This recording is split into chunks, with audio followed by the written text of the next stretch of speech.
event, so we'll just go ahead. No, that is super not what I meant to do.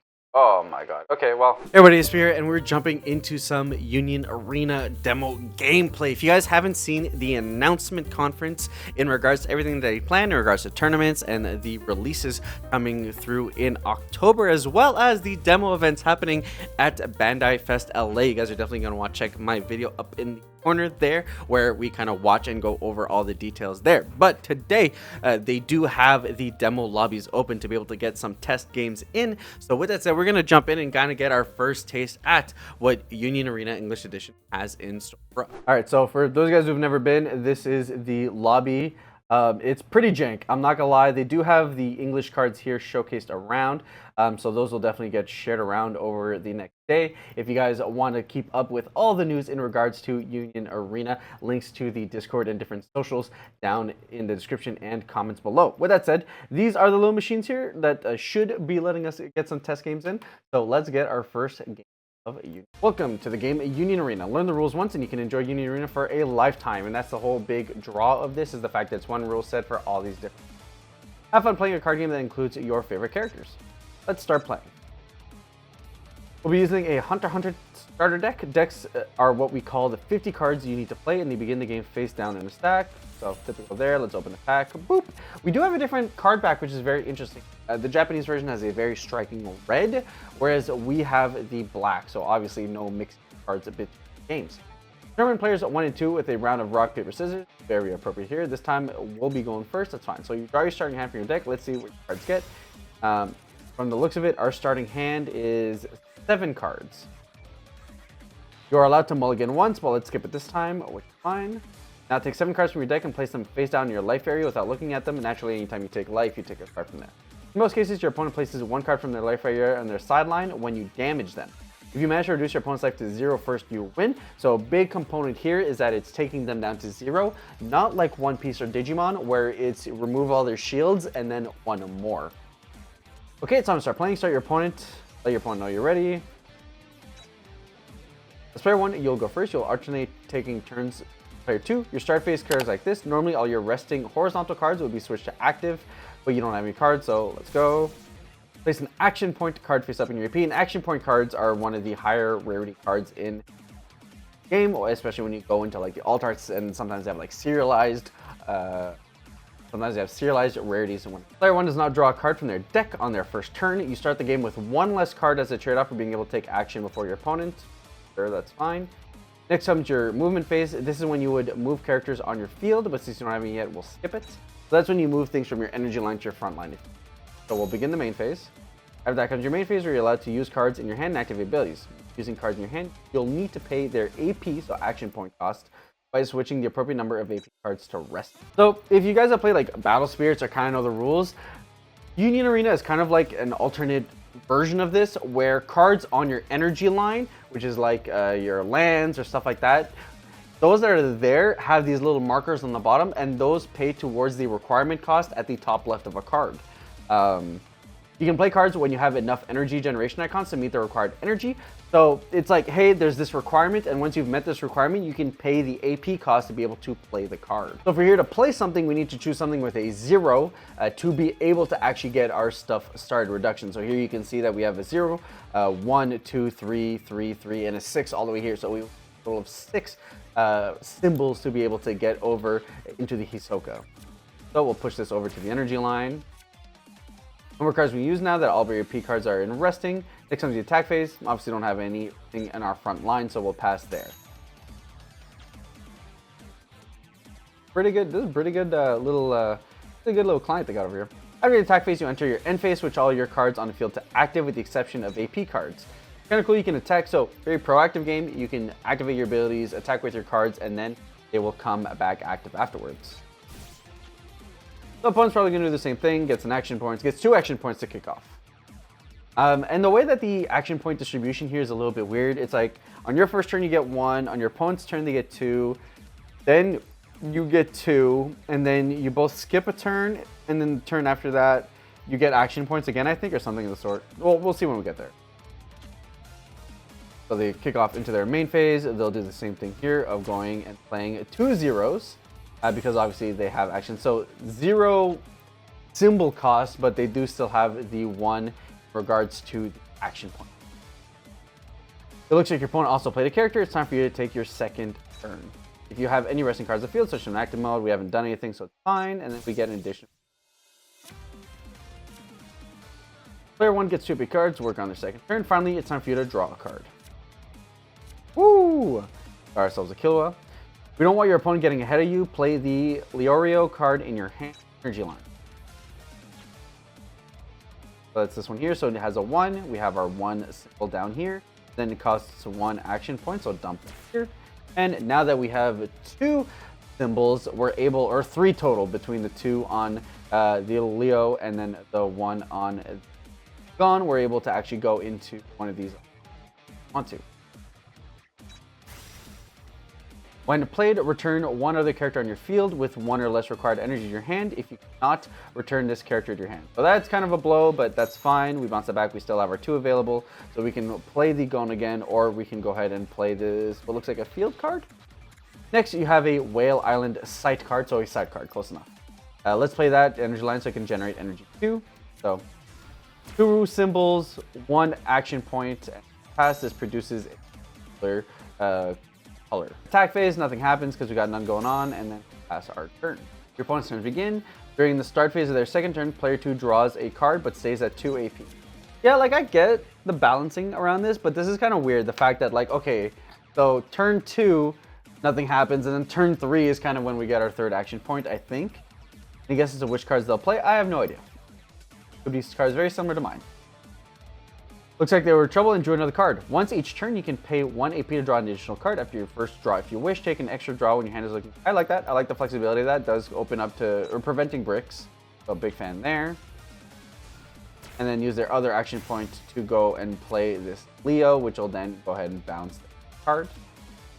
Point, start game basics. Next we'll explain how to attack so you can win the game. I'd like to review, so I think now we're jumping off. All right, cool. So we learned how to play cards, at least in our energy line, and now we're gonna learn how to set things forward. Time for player 1 to begin their 3rd turn. If you're going to win, you need to start attacking. And like we see now, our 3rd turn, we get our action point now. So it's like, I get it, but it's a little strange that like player 2 skips their action point going into 3 until we go to 3 and then they go to 3. But either way, I think it's just one of those things where mechanically you do it once, you kind of get it. All right, you begin your 2 move phase. Now that your start phase has ended, let's move a character that can attack up to the front line, which I assume is the Leo. You move characters from your energy line to your front line during your movement phase. You can't do the inverse though, unless the characters have the special ability Step. That allows you to actually go back into the. So here we'll take our Leo. Woo! All the data. So got the when played stuff. Otherwise, it has a BP battle power of 1500. It's a character, and then the rest is kind of pretty there. So we'll go ahead. All right, play the Gon in my hand, which is fine. So pump that into our energy line. If Gon is on your field, this side gains. Okay, so it counts for 2 as long as there's a Gon, which is neat because the play line for this deck is obviously 0. What do I call them? Reduction. 0 reduction Dawn. 0 reduction Gon going into the field, which then, you know, up all your play. That raises your energy generation from 1 to 2, and the ability on Wayland raises it to 3. Next, play Kura on your hand to open up your energy. Woo.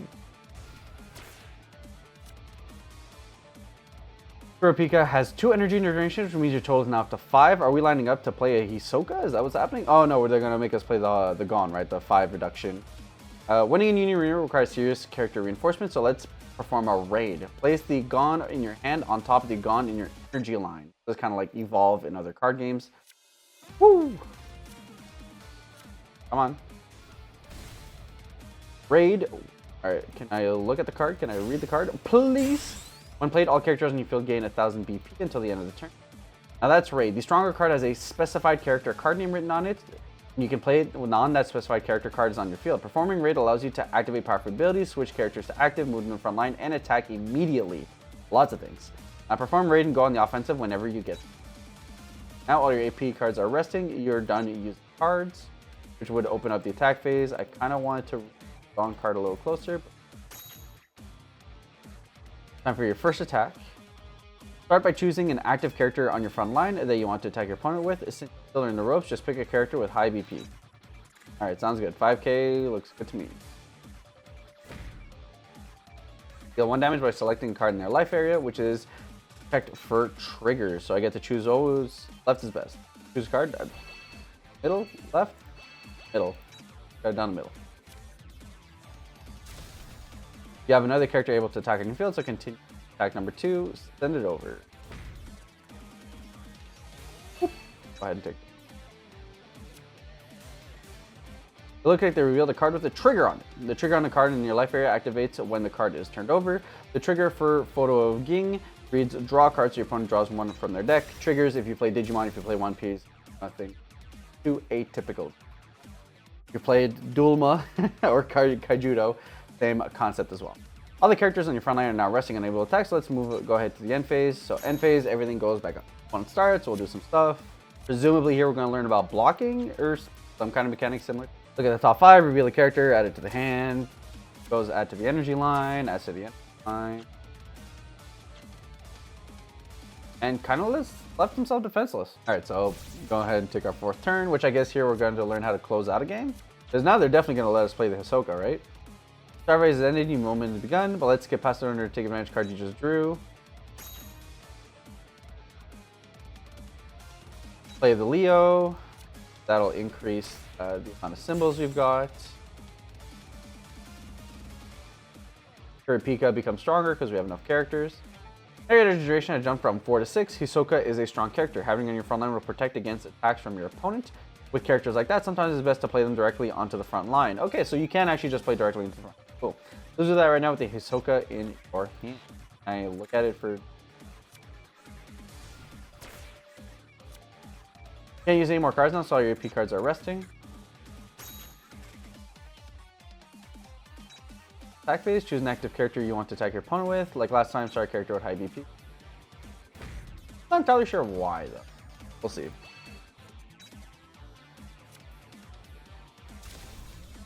Got more characters able to attack. Let's go. So we'll go attack with Leo. And should be done next turn if our opponent continues. All characters in your front line are now resting and able to attack. It's time to move on to your end phase. So opponent's going to probably nothing. All right, at this point you've learned the basics about using cards, including how to move characters and attack. Triggers are now focus on playing to win. If you like to review, nope, that's fine, we're good. So that's how we've played cards. We've learned how to play cards, how to attack, and now we'll learn about closing out the game. Which I assume now will be like our opponent plays something, we have to block, and then we go.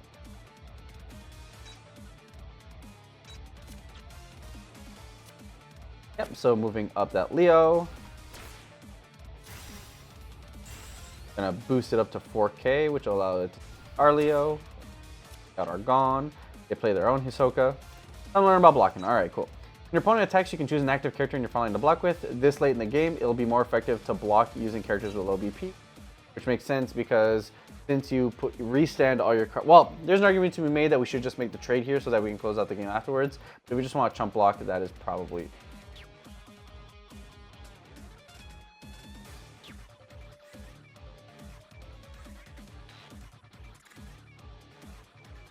Compare the BP of both characters. The blocking character is sidelined if it's equal to or less than. Okay, so this is attacker advantage. So if the attacker matches or is higher, it wins. This situation of 4K versus 1500. So our blocker gets sidelined.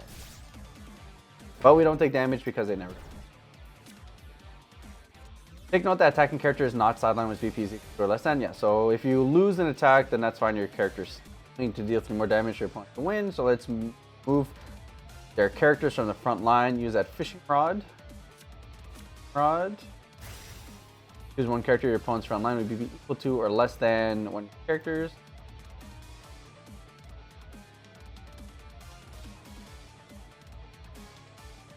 And instead of returning to hand, get sidelined if Gon is on. So we'll go ahead and get rid of their Hisoka, which is good because of... Oh, there you go. So what's Hisoka do? Impact 1 when this character attacks and wins a battle, deal damage to your opponent. Okay, so it's like trample. And then damage 2 when this character attacks and deals direct damage, deal 2. Okay, so it'll either trample for 1 or it'll deal 2 damage. Very, very simple. We'll go ahead and get rid of their Hisoka because it's very spooky. What's our Gon do? It has impact 1, so it also has trample. When played, all characters get a... Your opponent still has 1 character remaining. Let's sideline it 2. Play the Killua from your hand to front line. So something to note, when you play directly to the front line, or when you play anywhere, it does go exhausted or rested. Killer has the ability to compare BP a sideline character when played. Use that sideline Theo. So go ahead and compare against that. So it's a fight ability, which is cool. But now we can deal 3 damage because our Gong will deal 1 and his Soka will deal 2. So into attack phase we go. So I guess my question is, like, when outside of blocking, is there anything my opponent can... I have to imagine, right, that there's abilities and stuff that they can... So yeah, his Soka can deal 2, so we go there, deal 2 damage.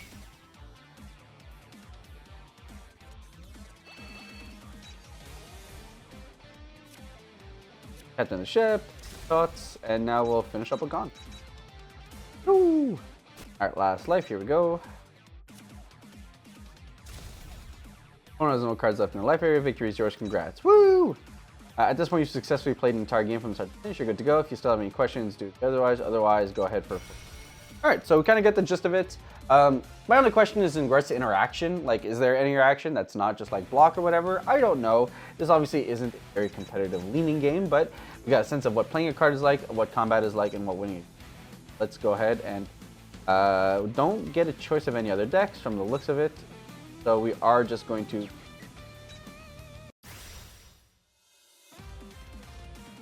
And then we can hold if we want to see details about the... you are player 2. Would you like to mull? So I guess you mull if you don't have anything that can go for free, but no. This looks like a solid hand. We have zeros that lead in.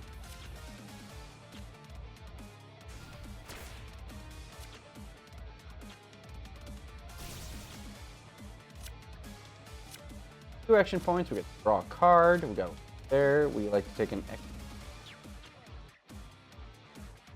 think we're good. We'll go ahead and start with a Gon. Nothing too there, and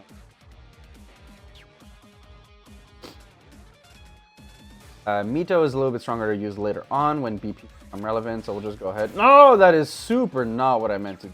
Oh my god. Okay, well, cool. This just happened. Hopefully, playing aggro is to our benefit here. Okay, so. Our Gong gets negged, we draw a card, and I think they're probably just gonna pass from here. Thank you. That was a huge mistake, but no extra draw, no thanks. Movement phase. We're not gonna move nothing. Main phase. Play this out here, which is not what I wanted to do, but there's nothing I can do about that now. Go ahead and buff up that. Then we'll Precious.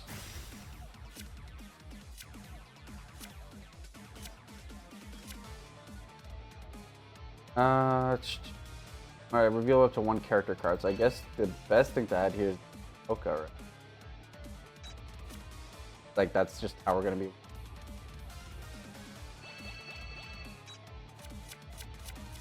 Dude, this play right here destroyed me. That is super. Alright, well, if we're gonna play aggro, might as well play aggro.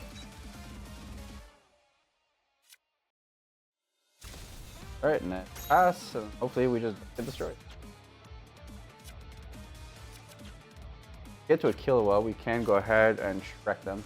We do have the 2000 here, there's nothing we're going to be able with this. We are going to lose our Gong on them. Oh, but it's optional, right? We can choose to block, but we might as well because it's not going to do anything. Oh, but we can... No, we'll just go ahead and choose a card to block with. No, I will not block. I think we just...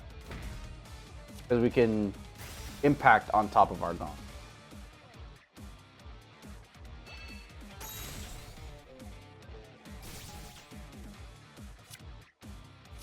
Alright, turn 3, we get our 3rd action point.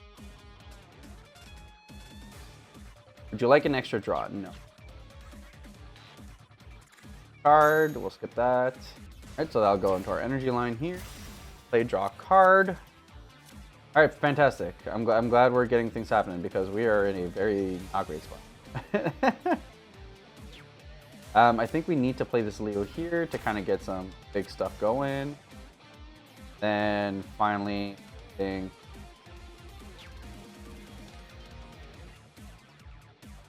5. So I think 6 is as high as we go. I think we're gonna bump this here just a hard. Oh no! Okay, so you can only have a maximum. Place the old with the new, I guess. So we are stuck at 5, unfortunately. We are gonna have to swap out for some stuff. So he could block here. Nothing would happen, but we kind of don't gain. So yeah, so that first turn play really throws off our tempo, and I guess it just goes to show how important setting up your energy line early is. So hopefully we can kind of swing things back together with our Killua and our Ahsoka. No blocks here. Blocks here, and we'll block the Gon if needed. Oh heck yeah! All right, bet. All right, so now he can attack, but it would just. All right, I would not like an extra draw, but seeing as there's no, we're gonna have to get rid of something anyways. We may as well bring Kiriko up.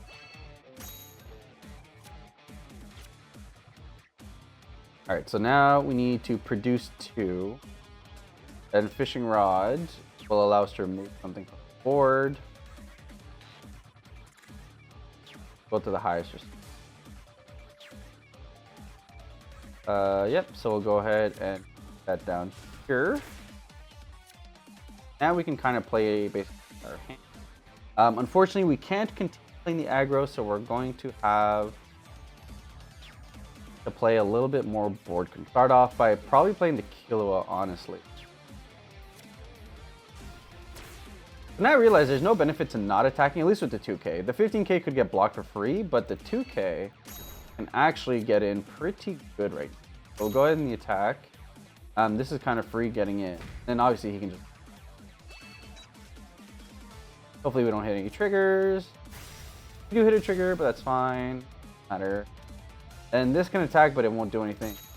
Pass, and at least... But I think the thing I need to remember is effectively everything goes like this. So we're always in a position. We should be okay from now because we've kind of seen our banger cards. Obviously, when it comes to these star deck or demo deck battles, whoever sees the bombs the most, the best position. So now that we know that impact is a pretty big thing, we know that we're going to want to be able to kill off this Gong when we have the opportunity. We'll just chump block here for 2K. I don't love it, but realistically, this Gong could be represent a really strong draw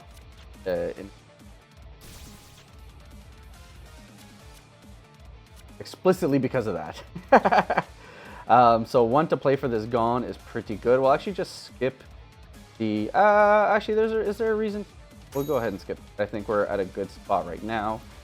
So Gon has the ability on play to do something. When played, all your characters on the field. Oh, I guess then it would have had a benefit to kind of move in. That is fine, I think. Oh, impact allows us to go from the bottom though, right? Yeah, so I think the play here is Killua again.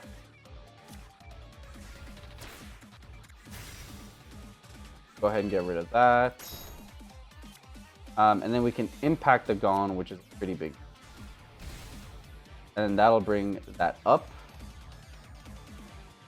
I would like to bring him to the line. And on play, all of our stuff gets buffed. All right, now we're in a super solid position. So I feel much better now. Probably should have yeah. So like I don't believe with their whole attack with your strongest thing first because yeah, then some like you get triggers and then stuff can happen. Like I would rather just attack with something that may not get through in case he gets like a 3 KBP. Because now I'm like good. Like he'll draw a card, that's fine. That's not a big deal. Then we'll swing with our other kill, and then we should have the game sealed up. Yeah, so he blocks. That's fine. I think we're in a really good position. Got massive blockers, 4Ks all around. We're not going to be losing here to my knowledge. Plays another Killua at the moment. It's not enough to do anything. He's flooded his front line. So unless he's getting a Gon play here, I don't think this matters much. So no reason not to block with Killua, right?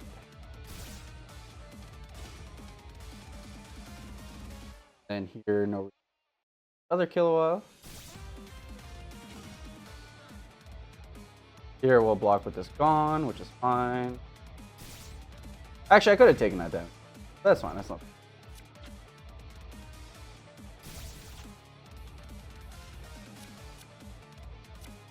Will I take an extra draw? I will Uh,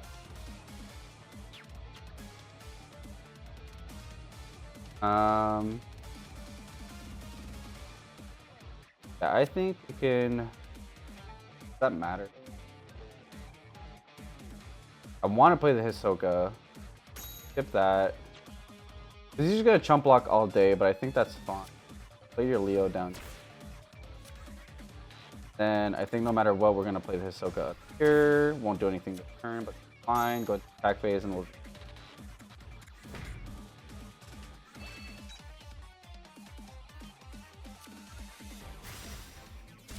Oh, he's definitely drawn all his Gons, that's for sure.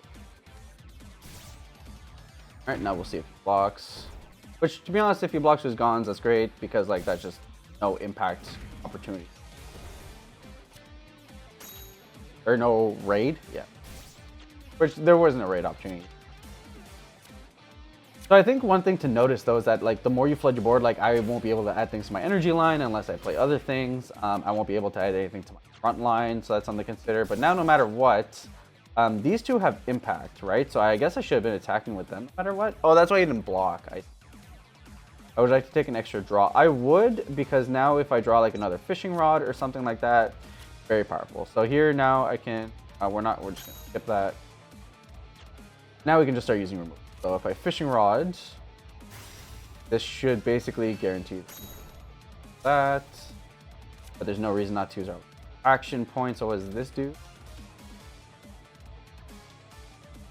I choose up to 2 your AP and switch them to active mode. Interesting. So if we do that, get back our action points, then I'm able to draw a card. See if I can dig myself another something. Has to be a character card though, so I guess that's fair. It's not, but might as well dig for something. Actually, let's do something with Espira. Why not? And the rest can go. Order did want another fishing rod, but couldn't grab that because it's not a character card. But I think we're good if we just go right to the attack phase now, right? Life, and we have impact. So that should be it. That one, and I guess they pray for some good. One character on your opponent's front line, sideline it. No! Foiled. Alright, well that's fine. We're gonna force some jump. Not much I could have done about that. I was never getting through. Alright. Honestly, not too bad. I think the game is simple enough to pick up. There's a little bit of quirk, like the action point, like player 2 doesn't take it on their second turn, they go on third, but either way, I think this is honestly, played pretty smoothly, nothing too complicated. I do hope that there's like added layered interactions, but these are just demos, so I'm not gonna. So, he's trying to do a bunch of crazy stuff. I don't think it really matters. He's gonna get in some damage, that is fine. We'll just we'll go ahead and take that. And then the game should be ours from this point on because our Gon has impact, so it's a guarantee. Like to draw an extra card? Sure, why not? We'll go ahead and Leo forward because why? Then that'll open up our energy line to be able to play Mito, which will give our Gon a buff. And go ahead into the attack phase. That should be.